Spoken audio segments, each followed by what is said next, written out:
Bismillahirrahmanirrahim. Assalamualaikum warahmatullahi wabarakatuh. Selamat siang. Selamat datang kepada ibu-ibu dan kakak-kakak. Pertama-tama saya ucapkan terima kasih kepada para hadirin yang menyempatkan untuk hadir dalam penyuluhan kali ini, yang dimana pada penyuluhan kali ini kita akan membahas tentang pencegahan kanker serviks dan radioterapi pada kanker serviks. Sebelum itu, mari kita perkenalkan anggota kelompok kami. Yang pertama ada saya sendiri. Perkenalkan, nama saya Anissa Dewi Isnaini. Kemudian ada Trivena Veronica Uso, ada Lilis Dwiningsih, Cahyani Rania Irsyah, Natania Sofia Valda Kaunang, Putri Amelia Hyoda, Novela Carolina Rumi. Untuk perkenalan singkat kami, sekian.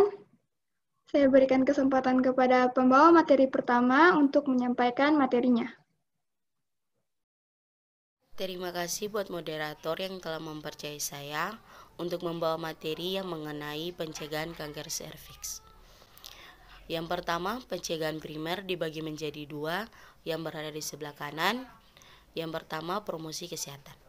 Fase promosi kesehatan merupakan salah satu fase pencegahan yang tidak menghabiskan biaya untuk pemeriksaan, pengobatan maupun rehabilitasi, dan kegiatan yang produktif masih dapat dilakukan. Yang kedua, proteksi spesifik. Penggunaan vaksinasi HPV di mana vaksin ini dapat mengurangi infeksi HPV karena kemampuan proteksinya adalah sebesar lebih dari 90%.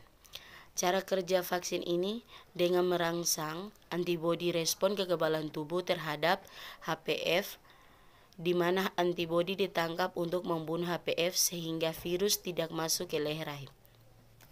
Yang kedua, pencegahan sekunder dibagi menjadi dua yang berada di sebelah kiri. Yang pertama, deteksi dini. Deteksi dini dan screening merupakan pencegahan sekunder dari penyakit kanker serviks. Tujuan dari pencegahan sekunder adalah untuk menemukan kasus-kasus sedini mungkin sehingga kemungkinan penyembuhan dapat ditingkatkan dan dimaksimalkan. Yang kedua, pengobatan tepat. Terapi karsinoma serviks dilakukan bila mana diagnosis telah dipastikan secara histologik dan sesudah dikerjakan pencegahan yang matang oleh tim yang sanggup melakukan rehabilitasi dan pengamatan lanjutan. Tim kanker, tim onkologi. Ada 3, pembedahan. Yang kedua, terapi penyinaran. Yang ketiga, kemoterapi. Yang terakhir, pencegahan tersier yang berada di bagian bawah.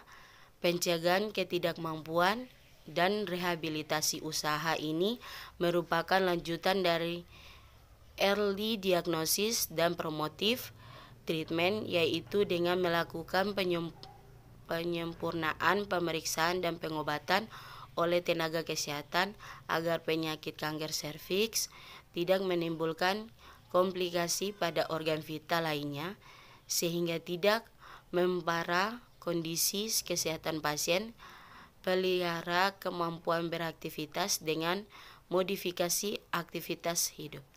Sekian dan terima kasih. Baik, terima kasih kepada pemateri pertama. Kemudian kita lanjutkan kepada pemateri kedua, dipersilakan. Baiklah, terima kasih kepada moderator yang sudah memberikan saya kesempatan kedua untuk membawakan materi pada siang hari ini. Saya akan membawakan materi yang kedua dengan judul Radioterapi pada Kanker Serviks. Nah, apa sih radioterapi itu?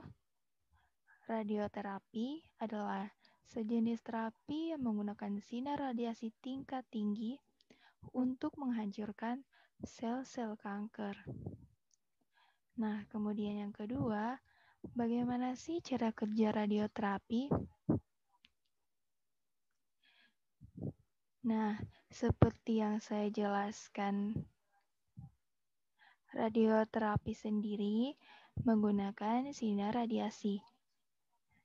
Nah, sinar radiasi bekerja tidak hanya pada sel-sel kanker, tetapi juga pada sel normal. Sinar radiasi akan merusak sel-sel kanker sehingga proses pembelahan sel-sel kanker akan terhambat. Kemudian, persiapan radioterapi yang meliputi pemeriksaan laboratorium lengkap, terdiri dari darah tepi, gula darah, kimia darah, dan EKG atau elektrokardiogram. Pemeriksaan radiologi dari saluran kencing untuk menetapkan fungsi ginjal. Pemeriksaan radiologik tulang-tulang dan persiapan mental penderita dengan cara menjelaskan tentang penyakitnya, cara pemberian sinar radiasi, efek samping, tentang haid, dan hubungan seksual di kemudian hari. Kemudian efek samping radioterapi. Efek samping radioterapi tergantung dari dosis terapi, target organ, dan keadaan umum pasien. Beberapa efek samping berupa kelelahan, reaksi kulit, misalnya kering, merah, nyeri, perubahan warna, dan ulcerasi. Penurunan sel-sel darah, kehilangan nafsu makan, diare, mual, dan muntah. Efek samping umumnya terjadi pada minggu ketiga atau keempat dari pengobatan dan hilang 2 minggu setelah pengobatan selesai. Kemudian, cara mengatasi efek samping radioterapi terdiri dari 3. Yang pertama, bila kelelahan, kurangi aktivitas serta istirahat yang cukup. Kemudian yang kedua, bila kehilangan nafsu makan, dianjurkan untuk makan makanan yang diinginkan. Makan dalam jumlah kecil tapi sering. Tapi sering banyak minum air dan konsumsi suplemen. Kemudian yang ketiga, perubahan kulit bisa dikurangi dengan tidak menggunakan produk-produk pada kulit sebelum radioterapi. Hindari temperatur yang terlalu panas atau dingin, dan hindari sinar matahari secara langsung. Kemudian, radioterapi pada kanker serviks yang terdiri dari 3.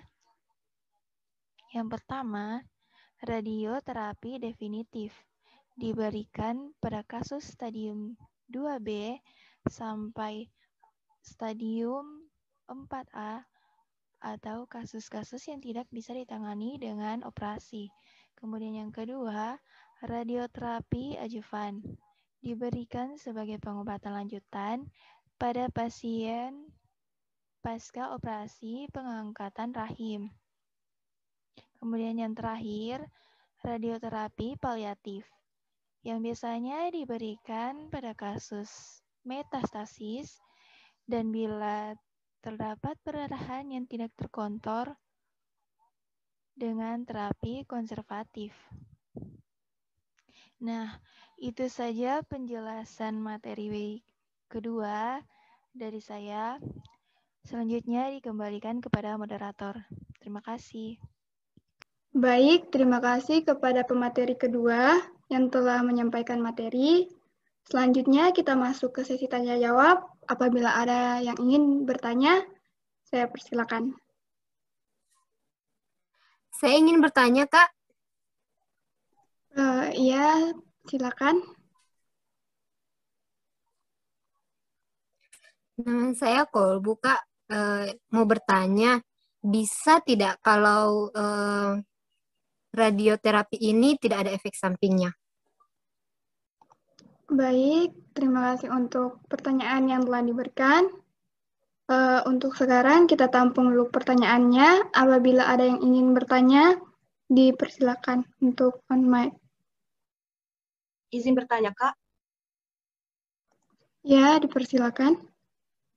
Sebelumnya, perkenalkan, nama saya Ivana Tumsolang. Saya ingin bertanya kepada pemateri, sebagaimana yang dijelaskan di atas bahwa radioterapi dapat bekerja pada sel-sel normal. Apa yang akan terjadi pada sel normal tersebut dan apakah ada cara untuk menyembuhkannya? Terima kasih. Baik, terima kasih. Untuk sekarang kita membuka sesi hanya untuk 2 pertanyaan. Terima kasih untuk pertanyaannya. Jadi dari teman-teman apabila ada yang ingin menjawab pertanyaan dipersilakan. Untuk pertanyaan Kolbu tentang apakah radioterapi itu bisa tidak menimbulkan efek samping. Jadi radioterapi itu pasti akan menimbulkan efek samping, tapi efek sampingnya itu tidak permanen.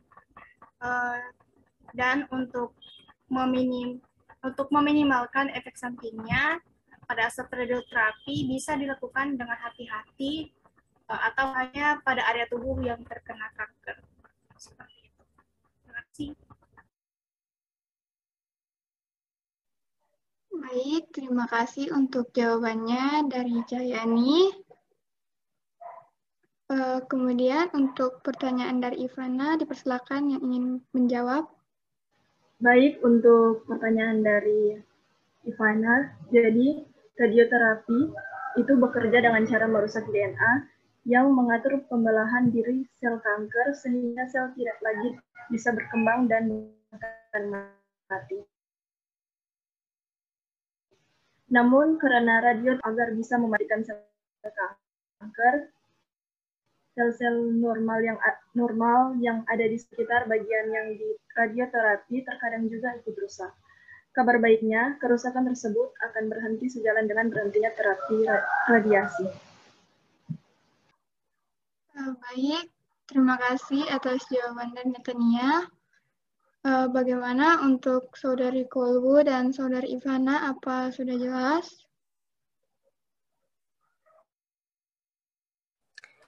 Sudah sangat jelas, Kak. Terima kasih. Jawabannya sudah sangat jelas, Kak. Terima kasih.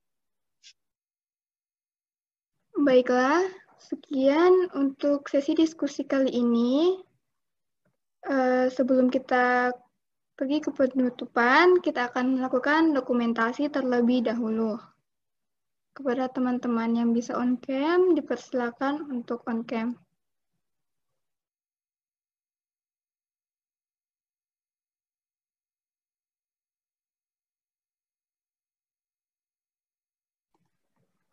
Baik, dokumentasi akan saya mulai. 1, 2, 3. Sekali lagi. 1, 2, 3. Baik, terima kasih. Tibalah kita di penghujung acara dari penyuluhan ini. Terima kasih kepada ibu-ibu dan kakak-kakak yang sempat hadir pada penyuluhan kami hari ini. Untuk itu, marilah kita menutup dengan doa sesuai agama dan kepercayaan kita masing-masing. Doa mulai.